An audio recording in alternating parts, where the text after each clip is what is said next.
Captain Rivera, what I am about to share with you is information that, according to conclave protocols, your species should not yet possess. However, your presence here has created an unprecedented situation. Ileana leaned forward. We're listening, High Envoy. The Zaldaran Conclave is one of 27 spacefaring civilizations that form the Galactic Governance Compact. For the past 436 of your Earth years, your solar system has been designated as a developmental sovereignty zone. A what? Commander Santos asked. A protected region where a developing intelligent species is allowed to evolve without external influence, explained the historical analyst, Verix. It is our highest law not to interfere with species development until certain technological and sociological milestones are achieved. You've been watching us, Ileana stated flatly. It wasn't a question. Yes, confirmed Trazik. Observation platforms positioned at the edges of your solar system monitor Earth's development. According to our classifications, human civilization was not projected to achieve fold-capable travel for at least another 70 years. Your emergence here has triggered protocols we have not had to implement in centuries. Dr. Chen frowned. So we're essentially under quarantine, kept isolated from the galactic community. For your protection, Trazik insisted. Contact with advanced civilizations before a species has developed sufficient technological and sociological stability often leads to cultural collapse or technological dependence. Ileana studied the holographic display. And what happens now? Do you intend to prevent us from returning home with knowledge of your existence? A heavy silence fell over the room. The security attaché, Kren, shifted uncomfortably. That would be the standard protocol, Trazik admitted reluctantly. Information suppression and memory alteration for all crew members. Colonel Martinez, who had been standing quietly by the door, stepped forward. That's not going to happen. Trazik raised a placating hand.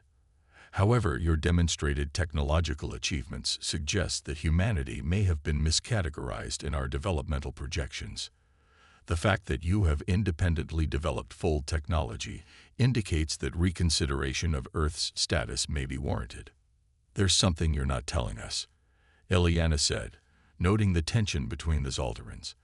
This isn't just about developmental protocols, is it? Trazik and Verix exchanged another glance. Finally, the historical analyst spoke. Captain, what do your people know of Earth's history prior to 10,000 years ago? The question seemed oddly tangential. We have archaeological records going back several 100,000 years, showing human evolution and early civilizations. Why?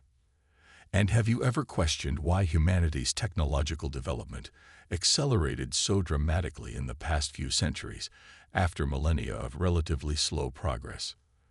Dr. Chen leaned forward. There are theories about critical mass of knowledge, exponential returns on technological development once certain fundamental principles are understood. All true, Verix acknowledged, but incomplete. The analyst manipulated the holographic display, which transformed to show a timeline of Earth's history. What would you say if I told you that human beings once traveled among the stars, long before your recorded history? The conference room fell silent as the humans processed this claim. That's not possible, Dr. Chen finally said. We would have found evidence, spacecraft remains, advanced technology. Unless it was deliberately removed, Ileana suggested, the implications dawning on her. She turned to Trazik. Is that what happened? Humans were spacefaring, and something set us back. Trazik's expression grew solemn. Captain Rivera, what I am about to tell you violates numerous compact regulations, but given your unexpected arrival here, certain truths can no longer be concealed. Approximately 12,000 Earth years ago, humanity was indeed a spacefaring civilization, not the dominant power in this galactic sector, but a significant presence. What happened? Commander Santos asked. The Sundering, replied Verix quietly. A galactic conflict of unprecedented scale, and humans were at its center. Outside the viewport, the stars continued their silent vigil as ancient history, humanity's forgotten past, began to unfold before the stunned crew of the Pathfinder. The boundary that had kept humanity isolated was crumbling, and none of them could predict what would emerge from its collapse. The aliens' eyes widened. There was a rapid exchange in an unknown language with someone off-screen before attention returned to the humans. Impossible. Human technological development is contained within Category 3 parameters. Fold-capable drives are Category 7 technology. Something cold settled in Ileana's stomach. The implications were disturbing. This alien race not only knew about Earth, but had classified human technological capabilities into distinct categories. I assure you, our fold drive is of human design and manufacture, Ileana stated firmly. May I ask how you are familiar with human technological classifications? The alien's posture stiffened. Maintain your position. Do not approach any conclave installations. A diplomatic vessel will rendezvous with your position in approximately 6 hours. Any deviation from your current coordinates will be considered hostile action. The transmission cut abruptly, leaving the bridge in stunned silence. They know us, Lieutenant Yamamoto said, stating what everyone was thinking. They've been watching us. And they didn't expect us to get this far, added Security Chief Colonel Martinez, her hand resting on her sidearm. The question is why. Ileana studied the magnified images of the alien structures. They were elegant, with flowing lines that suggested an aesthetic sensibility alongside functional design, clearly the product of an advanced civilization, a civilization that somehow knew Earth's language and had been monitoring human development without making contact. Dr. Chen, I want everything you can tell me about those structures.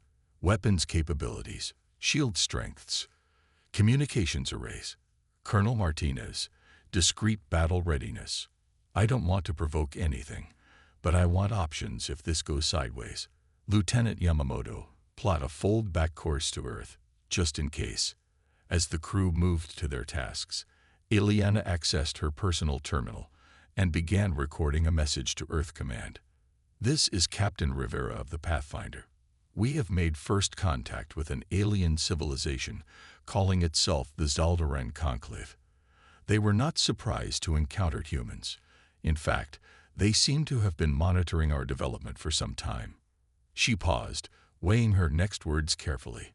They expressed alarm at our fold drive technology, suggesting that they had not expected humans to achieve this capability. I suspect we may have inadvertently violated some form of quarantine or containment protocol. Recommend immediate review of all astronomical data for signs of observation platforms in our solar system. 6 hours later, Ileana stood in the Pathfinder's conference room alongside her senior officers. Through the viewport, they watched as an alien vessel approached, sleek and crystalline in appearance, with a luminescent blue glow emanating from what appeared to be its propulsion system. It's beautiful, breathed Dr. Chen. The hull material appears to be some kind of crystalline matrix. I'm not detecting any conventional metal alloys. What about weapons? Asked Colonel Martinez. Nothing obvious, replied Chen, but their technology is significantly advanced. They could have weapon systems we don't even recognize. The communications system chimed. Captain, we're being hailed by the approaching vessel. On screen, Ileana ordered. The view screen activated to reveal a different alien than before. This one with darker blue skin and elaborate markings on its face that might have been rank insignia or cultural identifiers. I am High Envoy Trazic of the Zaldaran Diplomatic Corps, the alien announced. I request permission to board your vessel with a small delegation to discuss your unexpected presence in this sector. Ileana nodded. Permission granted, High Envoy. We welcome the opportunity for peaceful dialogue. Our docking bay is prepared to receive your shuttle. After the transmission ended, Colonel Martinez moved closer to Ileana. Captain, allowing unknown aliens aboard is a significant security risk. Noted, Colonel. But diplomacy requires some measure of trust. Double the security detail in the docking bay and adjacent corridors, but ensure they maintain a non-aggressive posture. I want this to be a dialogue, not a standoff. 30 minutes later, Ileana watched as the alien shuttle, a teardrop-shaped craft that seemed to shimmer with inner light, settled gracefully onto the deck of the Pathfinder's main hangar bay. A gentle hiss accompanied the opening of its hatch, and 3 Zaldaran figures emerged. High Envoy Trazik stood slightly taller than an average human, flanked by 2 companions, one carrying what appeared to be scientific equipment, the other clearly security personnel based on their alert posture and utility belt. Ileana stepped forward. High Envoy Trazik, welcome aboard the Pathfinder. I am Captain Ileana Rivera. This is my first officer, Commander Miguel Santos, and our Chief Science Officer, Dr. Mai Chen. Trazik performed a fluid gesture with their long-fingered hands. The stars witness our meeting, Captain Rivera. This is historical analyst Verix and security attaché Kryn. Up close, the aliens were even more striking. Their blue skin had subtle patterns that seemed to shift with the light, and their large eyes contained irises with multiple colors swirling together. Please, follow me to our conference room, where we can speak more comfortably, Ileana offered, gesturing toward the corridor. As they walked, she noticed Trazik and the historical analyst exchanging glances as they observed the human technology around them. Their expressions were difficult to interpret, but there seemed to be a mixture of surprise and concern. Once seated in the conference room, Trazik placed a small device on the table. It projected a holographic display of the local star systems, with one section highlighted in blue. Captain Rivera, what I am about to share with you is information that, according to conclave protocols, your species should not yet possess. However, your presence here has created an unprecedented situation. Ileana leaned forward. We're listening, High Envoy. The Zaldaran Conclave is one of 27 spacefaring civilizations that form the Galactic Governance Compact.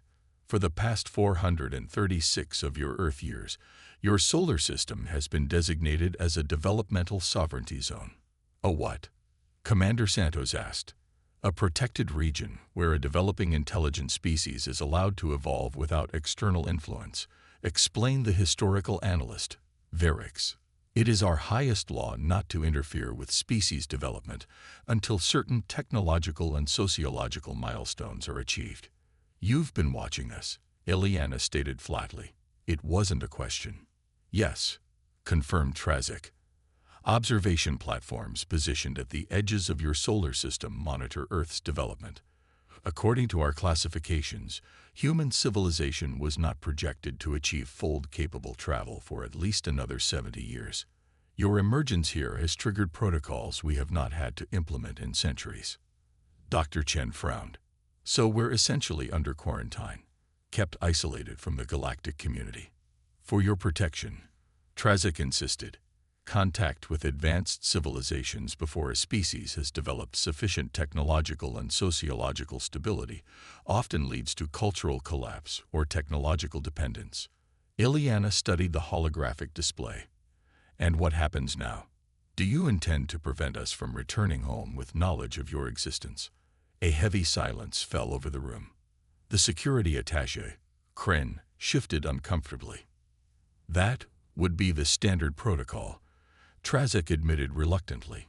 Information suppression and memory alteration for all crew members. Colonel Martinez, who had been standing quietly by the door, stepped forward. That's not going to happen. Trazik raised a placating hand. However, your demonstrated technological achievements suggest that humanity may have been miscategorized in our developmental projections. The fact that you have independently developed full technology indicates that reconsideration of Earth's status may be warranted. There's something you're not telling us, Ileana said, noting the tension between the Zaldarans. This isn't just about developmental protocols, is it? Trazik and Verix exchanged another glance. Finally, the historical analyst spoke. Captain, what do your people know of Earth's history prior to 10,000 years ago? The question seemed oddly tangential. We have archaeological records going back several 100,000 years showing human evolution and early civilizations. Why? And have you ever questioned why humanity's technological development accelerated so dramatically in the past few centuries, after millennia of relatively slow progress? Dr. Chen leaned forward. There are theories about critical mass of knowledge, exponential returns on technological development once certain fundamental principles are understood. All true, Verix acknowledged, but incomplete. The analyst manipulated the holographic display, which transformed to show a timeline of Earth's history. What would you say if I told you that human beings once traveled among the stars, long before your recorded history? The conference room fell silent as the humans processed this claim. That's not possible, Dr. Chen finally said. We would have found evidence, spacecraft remains, advanced technology. Unless it was deliberately removed, Ileana suggested, the implications dawning on her. She turned to Trazek. Is that what happened? Humans were spacefaring, and something set us back. Trazek's expression grew solemn. Captain Rivera, what I am about to tell you violates numerous compact regulations, but given your unexpected arrival here, certain truths can no longer be concealed. Approximately 12,000 Earth years ago, humanity was indeed a spacefaring civilization, not the dominant power in this galactic sector, but a significant presence. What happened? Commander Santos asked. The Sundering, replied Verix quietly. A galactic conflict of unprecedented scale, and humans were at its center. Outside the viewport, the stars continue their silent vigil as ancient history, humanity's forgotten past, began to unfold before the stunned crew of the Pathfinder. The boundary that had kept humanity isolated was crumbling, and none of them could predict what would emerge from its collapse. Hidden history. The Sundering, historical analyst Verix repeated, the translator device giving the alien's voice a somber tone. A conflict that tore apart the previous galactic order. Captain Ileana Rivera leaned forward, her coffee forgotten and cooling. And you're saying humans were at the center of this conflict? Verix manipulated the holographic display, showing a three-dimensional map of the galaxy with various regions highlighted in different colors. To understand what happened, you must first understand the galactic political landscape of 12 millennia ago. The display zoomed into their local galactic arm. This region was dominated by three major powers, the Alzarathi Dominion, the Mithridian Consortium, and the Tellurian Alliance, which was predominantly human. Dr. Chen gasped softly. Tellurian, from Tellus, an ancient name for Earth. Precisely, Verix confirmed. For nearly 2,000 years, these powers maintained an uneasy equilibrium. The Alzarathi were expansionist but methodical, the Mithridians were technologically advanced but isolationist, and the Tellurians, humans, were adaptable, diplomatic, and militarily innovative. The image shifted to show various planets and space installations. Human colonies spanned hundreds of systems. Your species had a reputation for being excellent mediators between different civilizations, capable of understanding diverse perspectives in ways many species found remarkable. What changed? Commander Santos asked. Trazek, who had been silent, finally spoke. The Ascendant Crisis, a splinter faction of humans, and Alzarathi developed a technology they believed would elevate consciousness to a higher plane of existence. The details have been lost to time, Verix continued, but what we do know is that their experiments triggered a cascading dimensional anomaly. Entire star systems were destabilized. Billions died in the initial wave, and the fabric of space-time itself was damaged in this sector. The hologram showed a spreading wave of distortion moving through the star map, engulfing system after system. The three powers blamed each other. Trust collapsed. Within a year, the Sundering War began, the most devastating conflict our galaxy has ever known. It lasted for nearly a century.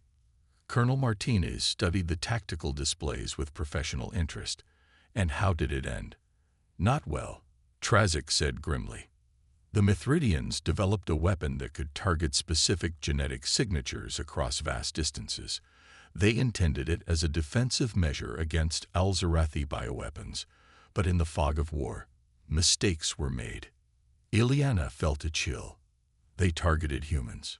Not initially, Varix clarified, but after a human deep strike team destroyed the Mithridian homeworld, their leadership deployed the weapon against all human-occupied worlds in retaliation. 97% of humanity was eliminated in a single day. A horrified silence fell over the room. Earth was spared. Trazik continued quietly, because a coalition of moderate factions from all sides implemented a desperate plan. They created a dimensional barrier around your solar system, technology derived from the very research that started the conflict. This barrier prevented the Mithridian weapon from affecting Earth, but it also isolated your planet completely. The last human colonies and fleets fought to the end, Varix added. Their final act was to deploy autonomous strike platforms that devastated the remaining Mithridian and Al-Zarathi core worlds. By the war's end, all three major powers were effectively destroyed. Dr. Chen shook her head in disbelief. And afterward, what happened to Earth? The coalition that saved Earth, which eventually evolved into the current compact, made a decision. Trazik explained. They believed that allowing the last human world to develop in isolation was the best path forward. The dimensional barrier was maintained, and Earth was declared forbidden territory. But humans on Earth still had advanced technology, Commander Santos pointed out. We couldn't have just forgotten everything. Varix nodded. You're correct. The barrier had unexpected effects. It created a kind of dimensional shadow that gradually affected human memory and technology. Within a few generations, most advanced knowledge was lost. Your civilization essentially had to start over. That's... Ileana struggled to find words. Horrifying. You quarantined us and let us forget who we were. It wasn't intentional, Trazik insisted. The barrier's memory effect wasn't predicted. By the time it was discovered, thousands of years had passed, and interfering seemed more harmful than allowing Earth's natural development to continue. The barrier began to naturally decay about 2,000 years ago, Varix added. That's when your civilization's advancement began to accelerate again. The compact established observation posts but maintained the non-interference directive. Colonel Martinez's expression had hardened. So you've been watching us rebuild, knowing we were once a major galactic power, and decided to keep us in the dark. For our own good. The compact feared what might happen if humanity suddenly regained knowledge of its past. Trazik admitted. The psychological trauma could be devastating. And there was concern about hereditary tendencies. You mean you were afraid we'd start another war? Ileana stated flatly. Some factions within the compact, yes, Trazik acknowledged. Others genuinely believed isolation was best for humanity's healthy development. Until you were ready. And who decides when we're ready? Ileana challenged. Perhaps you just did, Captain, Varix said softly, by arriving here with technology you developed independently. The meeting concluded shortly after, with the Zaldaran delegation returning to their vessel to report to their superiors. Trazik promised to advocate for a reconsideration of Earth's status within the compact, while requesting that the Pathfinder remain in position pending further diplomatic discussions. Once alone with her senior staff, Ileana called an emergency meeting. Opinions? She asked simply. They're lying, Colonel Martinez said immediately, or at least not telling the whole truth. Their body language showed signs of evasion when discussing the barrier technology. I agree, said Dr. Chen. The scientific explanation for the barrier's memory effects doesn't make sense. Dimensional fields might disrupt communications or energy patterns, but selectively erasing technological knowledge, while leaving language and basic skills intact. That suggests deliberate manipulation. Commander Santos rubbed his chin thoughtfully. The question is why? If they saved Earth from this genetic weapon, why lie about the aftermath? More importantly, Ileana said, what do we do with this information? We're talking about a history so ancient it predates our oldest civilizations. Does it even matter anymore? It matters, Dr. Chen said firmly, because it's still affecting us. These compact races have been monitoring Earth, potentially interfering despite their claims of non-interference. And there's more. She activated her tablet, bringing up scan data. During our conversation, I conducted passive scans of the Zaldoran equipment. There are quantum entanglement signatures consistent with active communication. They were receiving real-time input from somewhere else.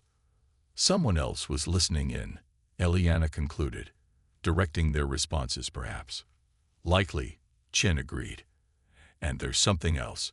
When they mentioned the barrier technology, I detected subtle energy fluctuations from their devices, almost like an automated response to forbidden keywords.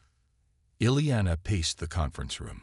So we have an ancient history we never knew about, a galactic community that's been watching us develop, and information that's still being controlled.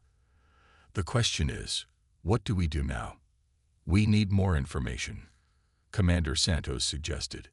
If we accept their story at face value, there should be evidence on Earth, archaeological remains, anomalous artifacts that don't fit known historical progression. And if we don't accept their story, Colonel Martinez asked, then we need to be very careful, Eliana said, because we're dealing with civilizations that may have been manipulating human development for millennia. Lieutenant Yamamoto, what's the status of our fold drive? Fully recharged, Captain. We could jump back to Earth whenever you give the order. Ileana nodded. Prepare a data package with everything we've learned. If we need to make a quick departure, I want Earth to have this information immediately. While the diplomatic standoff continued in space, back on Earth, Dr. Aisha Okafor stood in a climate-controlled room deep beneath the Egyptian desert, staring at an artifact that shouldn't exist. Carbon dating confirms it, her colleague, Dr. Hassan said, handing her a tablet. The object is approximately 12,000 years old, but the material... He shook his head in disbelief. It's an alloy we've never seen before. The molecular structure suggests manufacturing techniques we cannot replicate. Aisha studied the object, a metallic cylinder approximately 30 centimeters long, covered in markings that resembled no known ancient script. It had been discovered during deep excavations near the Great Sphinx, buried in layers that predated Egyptian civilization by thousands of years. The internal components are still intact, she marveled. Whatever this is, it was built to last millennia. That's not all, Hassan said, tapping the tablet to show a new image. The scans revealed something inside, a data storage medium of some kind. If we could power it, Aisha's secure phone buzzed, a priority alert from Earth Defense Command.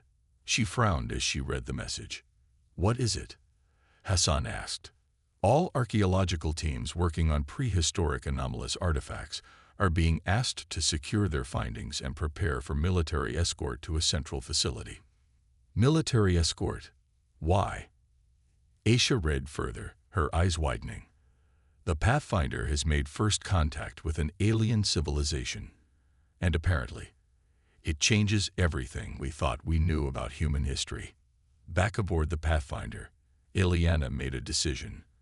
While maintaining diplomatic communications with the Zaldoran delegation, she secretly dispatched the ship's shuttle with Commander Santos and a small team on a mission to investigate the nearby Zaldoran outposts without detection. The stealth shuttle, using adaptive camouflage technology, approached one of the smaller monitoring stations positioned at the edge of the system. Inside, Santos and his team worked quickly to interface with the alien computer systems. Dr. Chen's translation algorithms are working, reported Lieutenant Park, the team's tech specialist. I'm getting access to their historical databases. Focus on human history and any information about Earth, Santos directed. And keep an eye on the time. We need to be back before they notice we're gone. As data streamed onto their secure tablets, the team members exchanged increasingly troubled glances. Commander, Park said quietly, you need to see this. Santos moved to look over her shoulder, his expression growing grim as he read the classified compact records. Download everything, he ordered, and prepare for immediate return to the Pathfinder. 2 hours later, Captain Rivera stared at the information displayed on the main screen of the secure briefing room. "This changes everything," she said quietly. The classified compact records revealed a very different version of history than what the Zoldorans had shared. Yes, the Sundering War had devastated galactic civilization. And yes, Earth had been isolated behind a dimensional barrier, but the reasons were far more complex and disturbing. Earth hadn't been protected out of benevolence. It had been contained out of fear. According to the records, human military technology had taken a unique evolutionary path compared to other species. While the Alzarethi focused on biological weapons and the Mithridians specialized in targeted energy weapons, humans had developed combat systems that integrated technology with enhanced human cognition, creating weapons that adapted and evolved during battle, guided by human intuition, but operating at machine speeds. The final battles of the Sundering had demonstrated just how dangerous these systems could be. A single human battle fleet, its command structure nearly destroyed, had unleashed adaptive autonomous weapons that systematically destroyed the defense systems of 3 major Mithridian worlds. The weapons had analyzed, adapted, and overcome defenses that had been considered impenetrable. The coalition that ended the war hadn't just saved Earth, they had quarantined it. The dimensional barrier wasn't just a shield, it was a prison. And the memory effect wasn't an accident. It was a deliberate attempt to ensure that humanity would forget the technological principles that had made them so formidable. "They were afraid we'd do it again," Colonel Martinez said, voicing what everyone was thinking. "Develop weapons that could threaten the entire galaxy. And yet," Dr. Chen pointed out, "look at how our technology evolved once the barrier began to decay. We independently redeveloped similar principles, adaptive systems, AI integration with human operators, intuitive interfaces. It's as if these approaches are somehow fundamentally linked to how human minds work." Ileana studied the images of ancient human warships, their designs sleek and predatory even by modern standards. So what happens when High Envoy Trazik learns that we've discovered the truth? When they realize we know we weren't just saved, but deliberately hobbled and contained. They might see it as confirmation of their fears, Santos suggested. Proof that humans can't be trusted. Or, Colonel Martinez countered, they might finally have to deal with us honestly. As equals, not as children to be managed. The communication system chimed, interrupting their discussion. "Captain," came the voice of the communications officer, "we're receiving a priority transmission from Earth Defense Command. It's Admiral Cheng." Ileana straightened her uniform. "Put it through." The stern face of Admiral Helena Cheng, commander of Earth's Defense Forces, appeared on screen. "Captain Rivera, your preliminary report has caused quite a stir back home. I'm implementing Operation Broken Mirror effective immediately." "Operation Broken Mirror?" "Admiral," Ileana asked, unfamiliar with the protocol. "A contingency plan developed for exactly this scenario. Confirmation of intelligent alien life with potentially hostile intent toward Earth. We've been finding artifacts, Captain, all over the planet. Objects that predate our oldest civilizations by thousands of years, containing technology we're only beginning to understand." Dr. Chen leaned forward. "Admiral, we've discovered that these might be remnants of our own civilization before some kind of technology-suppressing barrier was placed around Earth." Admiral Cheng nodded. "Our scientists have reached similar conclusions. More importantly, we've activated one of these devices, a quantum entanglement communicator, and we've received a response." Ileana felt her pulse quicken. "From whom?" "They identify themselves as the Tellurian Remnant," Cheng replied. "Descendants of human colonies that survived the Sundering by going into hiding. According to them, they've been waiting 12,000 years for Earth to break the quarantine, and they have a very different story to tell about why we were isolated." The Admiral's expression became even more serious. "Captain Rivera, I need you to return to Earth immediately. Bring whatever information you've gathered, and if possible, Bring your Zaldoran contacts with you. The game has changed. There are other players on the board now." As the transmission ended, Ileana looked around at her senior staff, seeing her own mix of apprehension and determination reflected in their faces. "Well," she said, rising to her feet, "it seems our ancestors left us some insurance policies. The question is, do we use them to secure peace, or are we about to restart a war that nearly destroyed the galaxy once before?" Outside, the stars continued their silent vigil, unaware that the balance of power that had lasted for millennia was about to shift dramatically. Humanity was awakening to its true legacy, for better or worse. Breaking quarantine. The United Earth Security Council chamber hummed with tension. Representatives from every major nation sat around the massive circular table, their faces illuminated by the holographic display at the center showing the Pathfinder's approach to Earth orbit. In a secondary window, High Envoy Trazik of the Zaldoran Conclave watched the proceedings, his alien features composed but wary. Admiral Helena Cheng stood at the podium, her voice carrying the weight of her decades of military service. The Pathfinder will dock at Orbital Platform Alpha in approximately 30 minutes. Captain Rivera has successfully convinced High Envoy Trazik to accompany her for direct talks. "And these Tellurian remnants?" asked Councillor Mbeki of the African Union. "Where are they? Why should we believe their claims over those of the Zaldoran Conclave?" Admiral Cheng nodded to Dr. Aisha Okafor, who stepped forward with a tablet in hand. The archaeologist's usual fieldwork attire had been hastily exchanged for formal dress, but she carried herself with quiet authority. "3 days ago, we activated a quantum entanglement communicator found buried beneath the Sphinx," Dr. Okafor explained. "Within hours, we'd received a response using protocols embedded in the device itself. The responding party identified themselves as representatives of the Tellurian remnant, descendants of human colonies that allegedly escaped the Galactic Purge 12 millennia ago." She tapped her tablet, and a new hologram appeared, a man and woman in sleek uniforms unlike any Earth design. Despite their strange attire, they were unmistakably human. "This is Ambassador Kaido Drake and Fleet Commander Serena Voss of the Tellurian remnant," Dr. Okafor continued.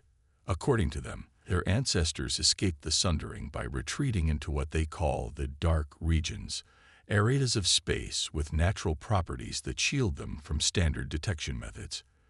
They've maintained a hidden civilization ever since, watching and waiting for Earth to break free of its containment. And they claim our isolation was deliberate imprisonment, not protection," Admiral Cheng added, her expression grim. A perspective that seems to be supported by the classified records Captain Rivera's team recovered from the Zaldoran outpost. The room erupted in overlapping questions until Security Council Chair Nakamura raised his hand for silence. "When will these remnant representatives arrive?" "That's the thing," Dr. Okafor said, her voice dropping slightly. "They're already here. Have been for decades, apparently." Another wave of shocked murmurs swept the chamber. "They established a hidden base on the far side of Luna approximately 50 years ago," Admiral Cheng explained, "using stealth technology beyond our capabilities to detect. They've been monitoring Earth's development and the activities of the compact observation posts." "Why reveal themselves now?" asked Councillor Fisher of the European Federation. "Because of the Pathfinder," Dr. Okafor replied. "Its fold drive technology crossed a critical threshold, proof that Earth has developed sufficiently to rejoin the galactic community, or in their words, to reclaim our rightful place among the stars." On the holographic display, High Envoy Trazik shifted uncomfortably. "Counselors of Earth," the alien diplomat said, speaking for the first time, "I must caution you against placing too much trust in these alleged Tellurian remnants. If they are who they claim to be, they represent a faction that was involved in one of the most destructive conflicts in galactic history. Their perspective will be biased." Chair Nakamura turned to face the alien's image directly. "With respect, High Envoy, Given what we've learned about how the compact has manipulated Earth's development, your perspective might be equally biased. Perhaps, Trazik conceded, which is why direct dialogue is essential. There are many within the compact who believe humanity's quarantine period should have ended centuries ago. And yet it didn't, Admiral Chang pointed out. Why? Trazik's gaze dropped momentarily. Politics is complex in a multi-species governance structure that spans thousands of worlds, Admiral. Some factions held more influence than others. But I assure you, many of us have advocated for humanity's peaceful integration. The chamber's attention shifted as an aide hurried to Chair Nakamura, whispering urgently in his ear. The chairman's expression remained neutral, but his posture stiffened. It seems we have an opportunity to hear all perspectives directly, Nakamura announced. I've just been informed that representatives of the Tellurian remnant have requested permission to attend this session. They are approaching in a vessel of their own. All eyes turned to the holographic display, which now showed a new ship entering Earth orbit. Unlike the elegant crystalline design of the Zaldaran diplomatic vessel or the functional utility of Earth's own ships, this craft moved with an eerie grace, its hull seemingly absorbing rather than reflecting light. It resembled a predatory sea creature more than a conventional spacecraft. That's impossible, Trazik said, genuine alarm evident in his voice. Our sensors would have detected their approach. Apparently not, High Envoy, Admiral Chang replied. Should we be concerned?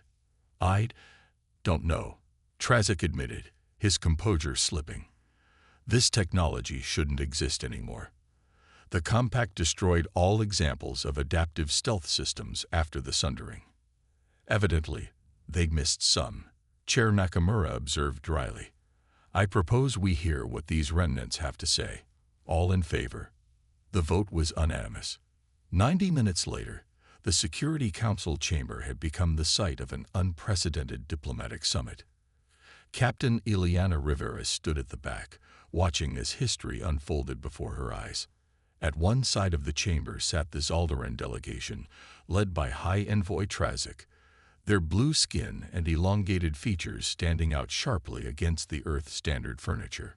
At the opposite side sat the Tellurian remnant representatives, Ambassador Cato Drake, a surprisingly young man with striking gold eyes, and Fleet Commander Serena Voss, an imposing woman whose bearing suggested centuries of military discipline, despite her apparently middle-aged appearance. Most shocking to the Earth delegation was the third party that had arrived with the remnants, a being that introduced itself as Emissary Thrix of the Alzarathi continuity. The Alzarathi appeared vaguely insectoid, with an iridescent exoskeleton and compound eyes that reflected the chamber's lights in disorienting patterns. According to galactic history as related by Trazik, the Alzarathi should have been extinct for millennia.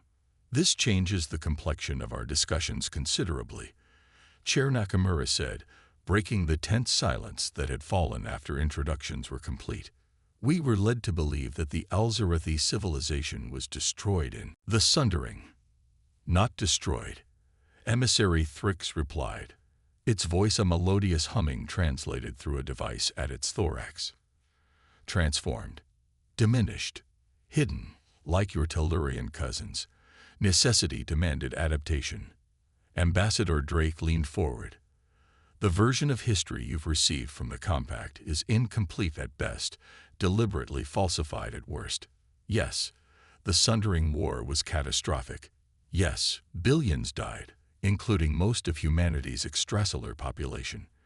But what happened afterward was not protection. It was subjugation. High Envoy Trazik's face displayed what Ileana had come to recognize as indignation. The compact preserved Earth when it could have been destroyed. We maintained the dimensional barrier that protected your world from external threats while your civilization rebuilt. A barrier that conveniently caused technological amnesia, Commander Voss countered, stripping Earth humans of all knowledge that might allow them to challenge compact authority. A regrettable side effect. Trazik began, but Emissary Thrix cut him off with a sharp clicking sound. Falsity, declared the Alzarathi. Barrier technology well understood by compact sciences. Memory suppression deliberate. Targeted. Specific technological concepts erased while cultural knowledge preserved. Precision work, not accident. Admiral Cheng stepped forward. Let's focus on the present and future, not ancient history. What does each party propose for Earth moving forward? Trazik composed himself. The compact offers Earth full membership status, with all associated rights and privileges. Technology sharing, cultural exchange, protected status for your system, and guaranteed sovereignty. In exchange for what? Dr. Okafor asked sharply. Reasonable restrictions on certain technological developments deemed hazardous to galactic stability, Trazik replied smoothly. The same restrictions that apply to all compact members. Ambassador Drake smiled without warmth. And those reasonable restrictions would happen to include the very technologies that made humanity effective during the Sundering. Adaptive systems, human-machine synthesis interfaces, intuitive combat algorithms. Such technologies are prohibited for all species. Trazik insisted. They proved too dangerous. And your alternative? Chair Nakamura asked, turning to the remnant representatives. Alliance, Ambassador Drake said simply. The Tellurian remnant and the Alzarathi continuity have maintained a secret coalition for millennia. We offer Earth partnership, not subordination. Full technological exchange, mutual defense, and joint exploration of the regions beyond compact influence. We have established settlements in the dark regions, Commander Voss added. Areas where spatial properties create natural stealth conditions. We've built the civilization there that exists beyond compact control, into which you now welcome Earth.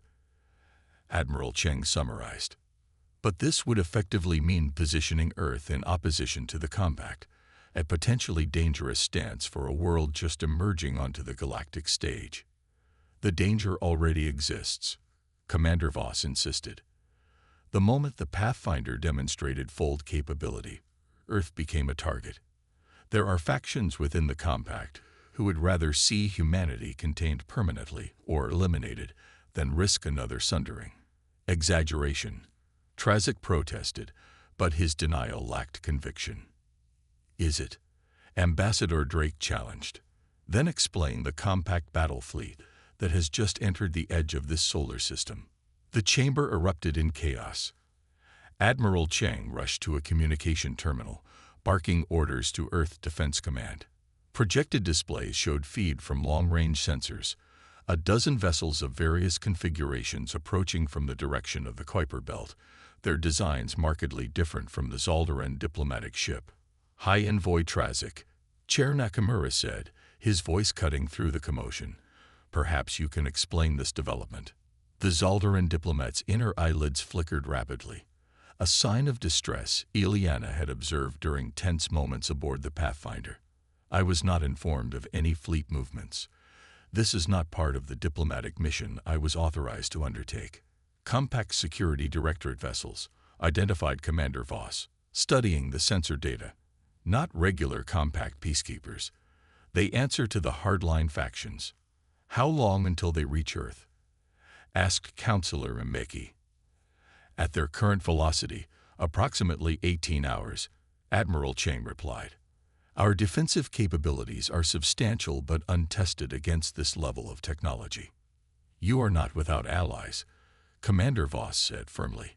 Our vessels stand ready to assist in Earth's defense, as do the vessels of the Alzarathi continuity, added Emissary Thrix. Long have we prepared for Revelation Day. And if we choose to negotiate with the compact instead? Chair Nakamura asked pointedly. Ambassador Drake's expression remained calm. That would be Earth's sovereign choice, Counselor. We offer alliance, not coercion.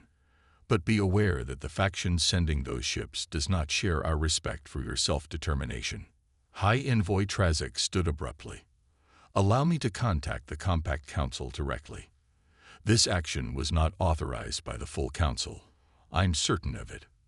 Give me access to a secure quantum communicator, and I will demand an explanation. As Trazik was escorted to a communications room, Captain Rivera moved closer to Admiral Cheng. "What are your orders, Admiral?" she asked quietly. "Prepare the Pathfinder for possible combat operations," Cheng replied under her breath, "and have your science team analyze everything we have on compact shield and weapons technology. If this goes sideways, I want every advantage we can get." Across the chamber, Commander Voss caught Ileana's eye, giving her a barely perceptible nod of respect, one military officer acknowledging another. In that moment, despite the strangeness of the situation, Ileana felt an unexpected kinship with these long-lost human cousins. 6 hours later, the situation had deteriorated further. High Envoy Trazik returned from his communications session looking grave. "I have spoken with First Minister Korax of the Compact Council," he reported. "He claims no knowledge of the fleet deployment, which suggests a coup within your government. Ambassador Drake finished for him, or at least a faction acting without authorization." "Who commands this fleet?" Admiral Cheng demanded. "Security Director Vren," Trazik admitted reluctantly. "He has long advocated for a more proactive approach to potential threats, meaning he wants to eliminate humanity before we become too powerful again," Ileana said, speaking up from her position near the Admiral. "His faction believes that the barrier's decay was a mistake," Trazik acknowledged. "That Earth should have remained permanently isolated." Chair Nakamura surveyed the chamber. "It seems we face an immediate decision. Do we stand with the Compact Council, which claims it didn't authorize this fleet? Do we align with the Tellurian Remnant and their Alzarathi allies, or does Earth stand alone?" "There is another option," Dr. Okafor said suddenly. All eyes turned to her. "The artifacts we've been discovering. They're not just communication devices. Some appear to be components of a larger system." She activated her tablet, projecting images of various archaeological sites around the planet where strange metallic objects had been unearthed. These were deliberately placed at strategic locations around Earth, thousands of years ago. According to data we've extracted, they form a planetary defense network designed to interface with the barrier technology itself. "The Shield of Terra," Ambassador Drake breathed, looking genuinely surprised. "We thought it was just a legend among the remnant, a final safeguard left behind by our ancestors. If it exists," Commander Voss added, "it would use the very dimensional properties of the barrier to create an impenetrable defense. No compact weapon could penetrate it." High Envoy Trazik's expression showed alarm. "If you activate such a system without proper understanding, you risk catastrophic dimensional instability. The barrier technology was never designed to be weaponized." And yet, Emissary Thrix interjected. "Tellurian ancestors anticipated this day. Left safeguards. Trust their foresight." Admiral Cheng looked to Dr. Okafor. "Can we activate this network in time?" "Possibly," the archaeologist replied. "We've identified 7 key nodes that need to be activated simultaneously. Teams are already in position at each location, awaiting authorization." "And what happens once it's activated?" Chair Nakamura asked. "According to the data we've decoded," Dr. Okafor said, "the shield would create a selective barrier, allowing communication and authorized transit, but preventing any hostile action against Earth. A defensive technology," Admiral Cheng noted. "Not a weapon. But still a statement," Ambassador Drake pointed out. "Activating ancient Tellurian technology would signal to the galaxy that humanity is reclaiming its heritage, for better or worse." The Security Council members exchanged glances. Chair Nakamura called for a brief recess, allowing Earth's representatives to confer privately. When they returned, their decision was unanimous. "We will activate the Shield of Terra," Chair Nakamura announced, "not as an act of aggression, but as a declaration of our right to determine our own future. Earth will not be quarantined again, nor will we be forced into someone else's war." He turned to the various alien and human representatives. "We are willing to engage diplomatically with all parties, the Compact Council, the Tellurian Remnant, the Alzarathi continuity, but we will do so as equals, not as subjects or pawns. Ambassador Drake nodded with evident satisfaction. Commander Voss stood straighter, the soldier recognizing a line being drawn. Emissary Thrix made a complex gesture that the translators interpreted as approval. Only High Envoy Trezek looked troubled.